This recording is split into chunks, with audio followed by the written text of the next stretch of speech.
Hello everyone, welcome! Today we're doing another episode of Baldur's Gate 3 Early Access. Now we're going to have the Warlock and we're going to try and find the best race for Warlock. At level 1, okay? And we might talk about the best race for Warlock level 4. Now keep it in mind, there is no right way to play it. You can just choose whatever you want and play. My suggestion is get the coolest race and then go play. You know what you find the coolest.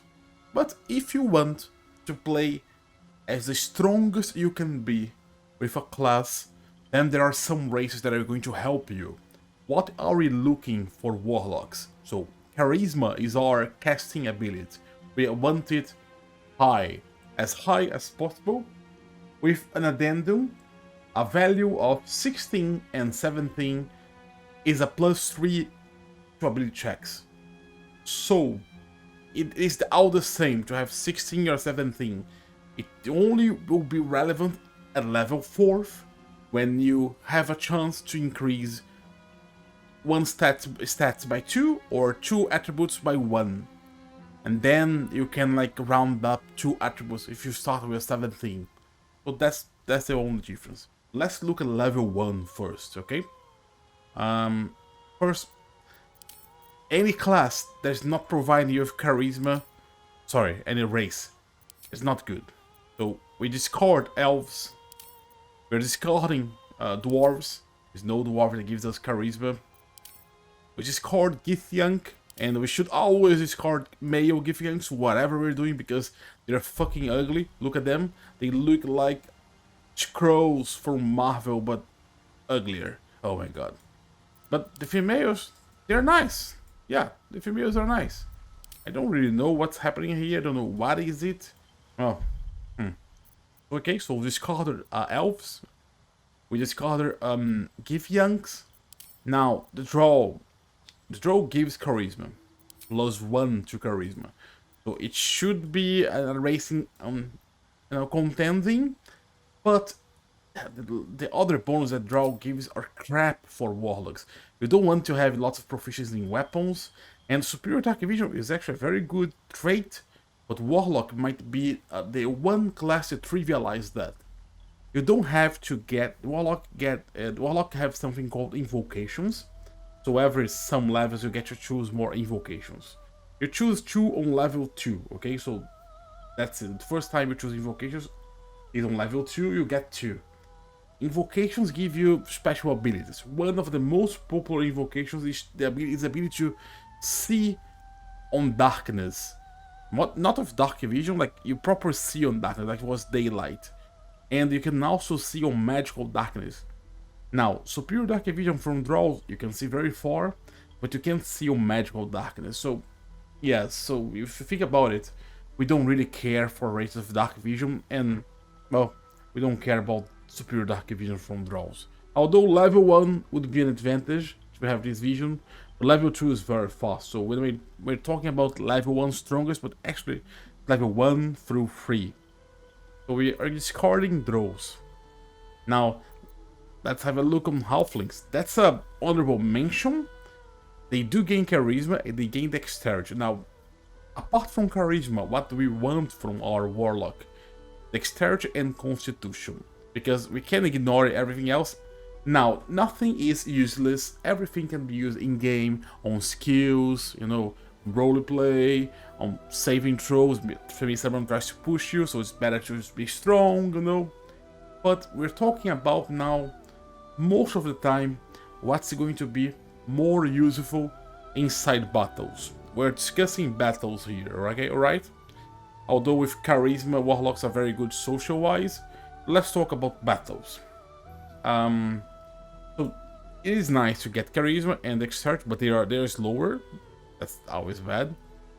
But they do have some very nice actually traits here. Lucky is so good. Whenever you roll 1 on a d20 for attack, ability check, or saving throw, reroll the new die. Reroll the die, the 1. You must use a new roll. That's great. That is very good actually. Brave is nice.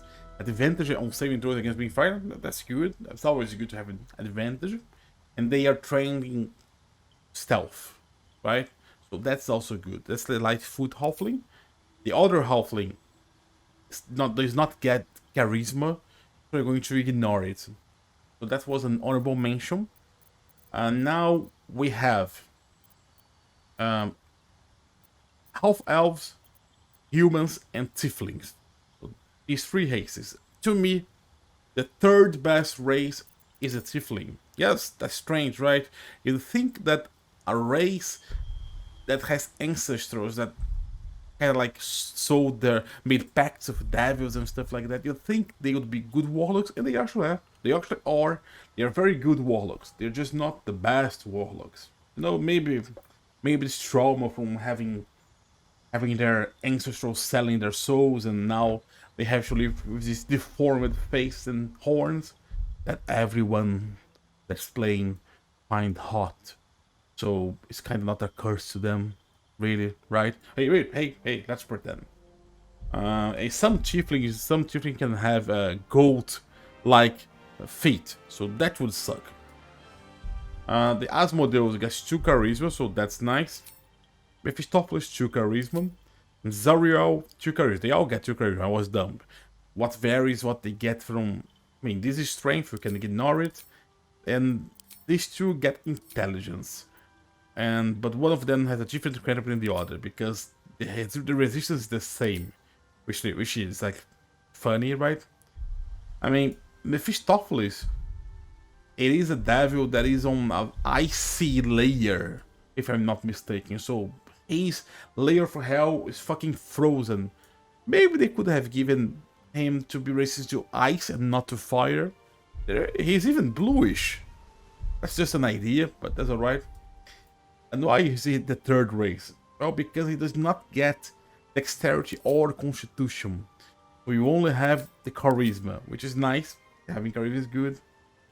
But then level 1, he is going to have one less armor class and one less constitution, one less armor class, and one less hit point per level than the top 2 races. On level 4, he's going to be able to go to 18 charisma and 16 constitution. That will make him good. That will make him almost as good as the second race, but still not as good. Unless you really value fire resistance, which is a very good resistance, don't get me wrong. Maybe it is better than the second one, if you consider level 4 and forward and fire resistance. Because the cantrips that are pretty much useless, we can ignore that. The second best race would be the humans. Yeah, they're great, guys. Plus on to all attributes. Means you're going to have a 16 dexterity, 16 constitution, and 16 charisma. So why do you want a high dexterity and a high constitution? Well, warlocks can only use light armor. You can see it here. Light armor, the best armor you're going to be wearing is armor that gives you 2 AC, like 12 AC base, plus 2 to AC. And then you add your dexterity modifier, your dexterity ability modifier to that AC. So that means with the best light armor you can use, not magical, best regular light armor, you're going to have a 12 from the armor, plus 3 from the dexterity. That's a 15th AC. That is not that good. Actually, it's very bad. And that's a problem that sorcerers will have, wizards will have, and warlocks also. I mean, warlocks from sorcerers, wizards, and warlocks. Warlocks are the only one that get light armor proficiency, but they don't have the mage armor spell, and that's usually what wizards will do. At least they'll cast mage armor on them. Mage armor grants you plus 3 AC, so they'll have 13 plus a dexterity modifier, so that would be better than warlocks. And sorcerers can also do that, or they can have some subclass that give them better AC naturally, like the one descended from dragons. And since we're talking about warlocks now, let's talk about the subclasses. On early access, we have right now the fiend, that you sold your soul to someone on hell, or the Great Old One, something strange on the far realm, something with powerful mind. And what is the feature that they get? Well, the Fiend, you get to some spells, obviously. I mean, if you see, you can actually, that's the first spell the Warlock Fiend gets. Agatis and Hadar, which is strange because if you go to Great Old One, they also have Armor of Agatis and Hadar, so we're not getting any new spell here on this selection because you actually are. If you look here, that's the old Great Old One. There is no Burning Hands spell. Now go to the Fiend, and next you can see Burning Hands here, which is a very good spell. I don't understand why Larian made that these are the two spells that will appear for the Fiend, and why they didn't choose to put Burning Hands instead of one of these, because the Great Old One, actually he gets two spells that the Fiend doesn't have, Dissonant Whispers and Hideous Slaughter, which they are very good spells. Dissonant Whisper is not as good here, okay? On the main game, it's a Bard spell. Yes, this Warlock will also have that, this subclass, but that's the main Bard spell. And on the main game, if they fail the Wisdom saving throw, they have to use their reaction to run.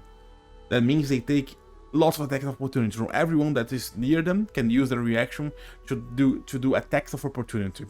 I think Larry is not handling very well reactions on this game. I hope they change it. But well, they put the spells here and they decide to hide the new one from the Fiend. And that's why, because the Fiend here has Dark One Blessing. That's a passive trait, it has it all the time. Heal something, it gets 3+1 hit points. Great. And this +1 will actually increase with level. So at level 10th, well, let's say that there is no level 10th right now, but at level 10th it will be 13th hit points. Very good. While the Great Old One gains nothing special. Yeah, they still haven't added his feature. On paper and pen, he can actually talk using his mind. And I don't know how Larian will adapt that, or if it will at all. Well, let's go. So humans, second best ones, because they can get Dexterity or Constitution. And so we want to have the best armor class that we can, okay? But whenever we can choose, in the case of Warlocks, we choose Constitution. Usually armor class is better to have a higher armor class than higher hit points if you can stack it.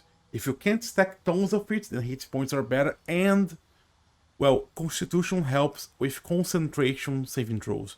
That is a roll that you have to make whenever you take damage and you're concentrating on a spell. Some spells requires you to concentrate, like Witch Bolt. Witch Bolt, you cast a spell, that's 1d12 damage. Every round you can use an action to cause 1d12 again automatically. Well, but here, concentration, as you can read on the bottom, that means every time you take damage, you need to make a Constitution saving throw to see if you're going to lose the spell or not. The DC is 10 or half the damage that you received, whatever is higher. So that shows you how every 1 point is important, because usually the DC will be 10 on the earlier levels. So you need to roll a d20, and then you add your Constitution modifier, because Warlocks are not proficients. They don't have proficiency in Constitution saving throws, as you can see here. You have proficiency in Wisdom and Charisma. So yeah, so that's why humans are the second best. And now, the best one, which is actually by a miles, the half elf, not the high half elf, the wood half elf. Because you have +2 charisma, that's what we want. Then you can increase your constitution and your dexterity by 1. That means you have a 17, 16, 16. Level 4th, you can put your charisma to 19th if you want, or you can put 18th charisma, and I don't know, whatever you want. Actually, I would just put your charisma to 19th. Yeah, that's what I usually do. Or maybe you can get a feat that gives you 1 charisma and a bonus. And you have 16 and 16, so best armor class, best hit points you can start. We also are faster walking, so that's very good. Here you're faster. You have proficient stealth, ability check, stealth. Yeah, the skills.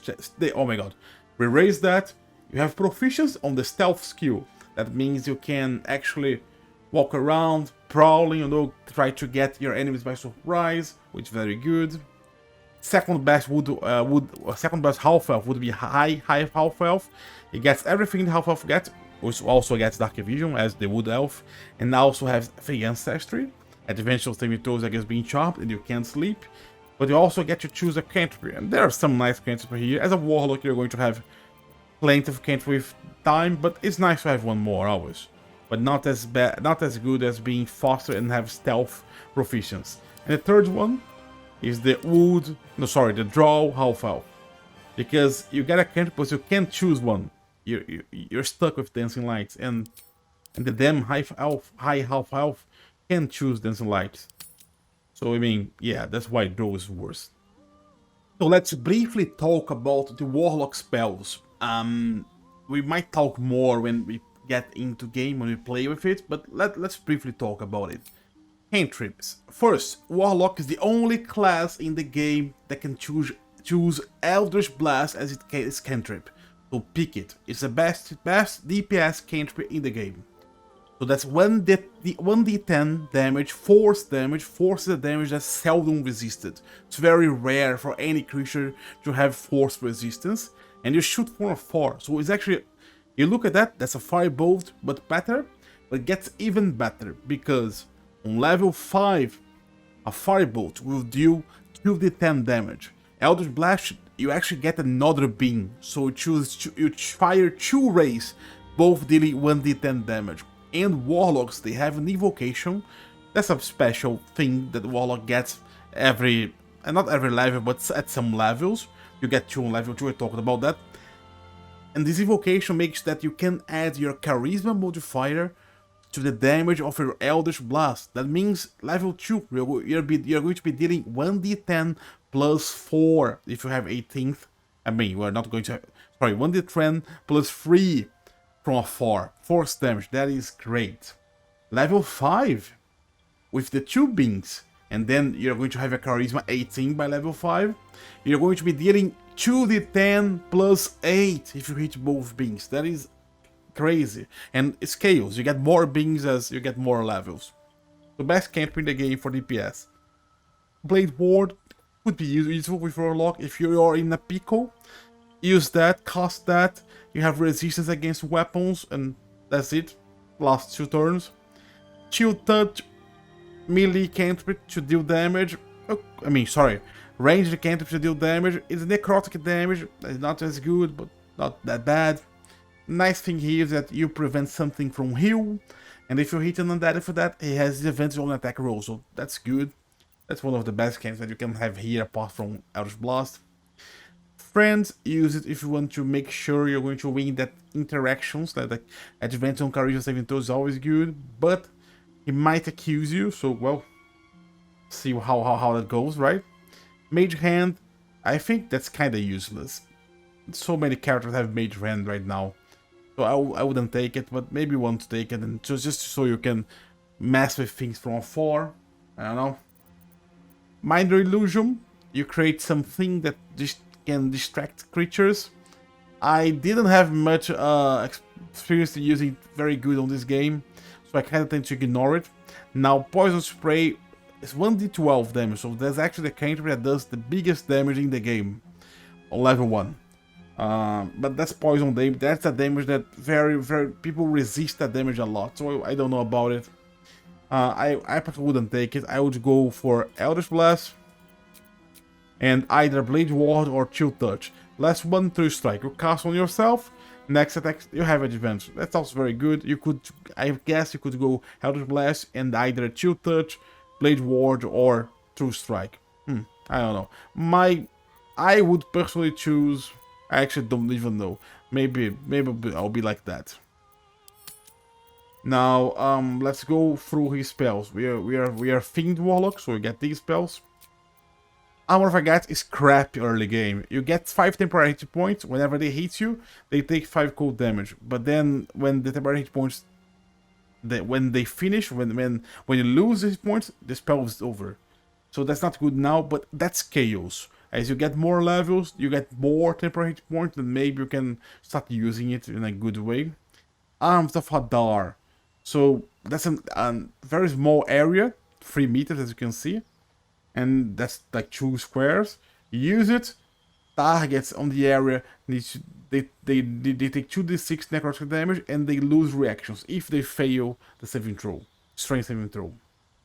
It's okay, but nothing special. I'd rather just do massive damage, 3d6 here, and there's a cone, and that goes farther.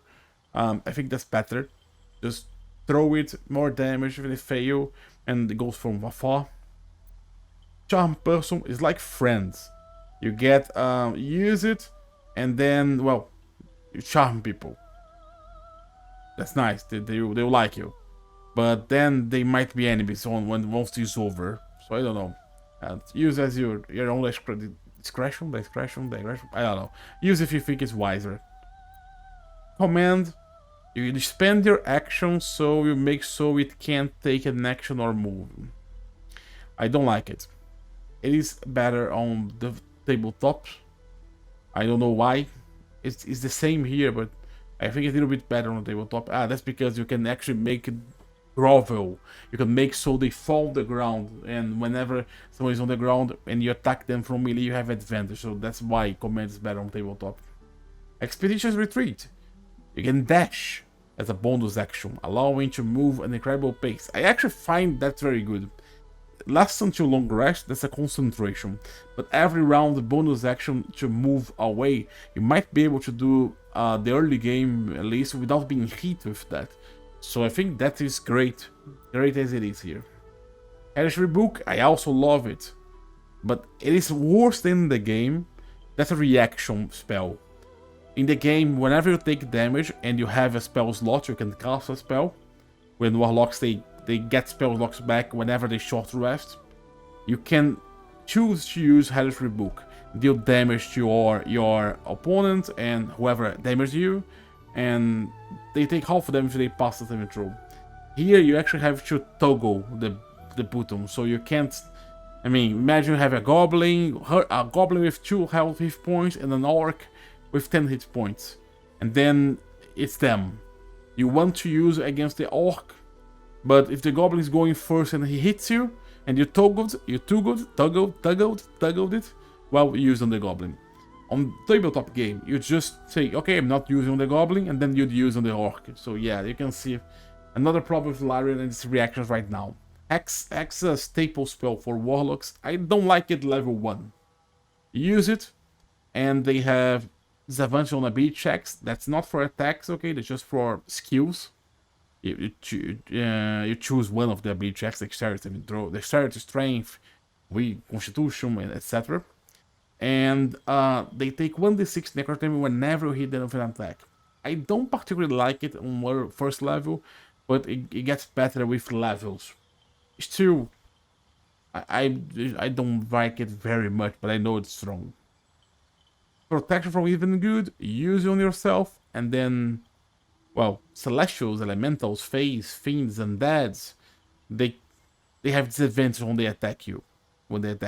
And you can't be charmed, frightened, or possessed.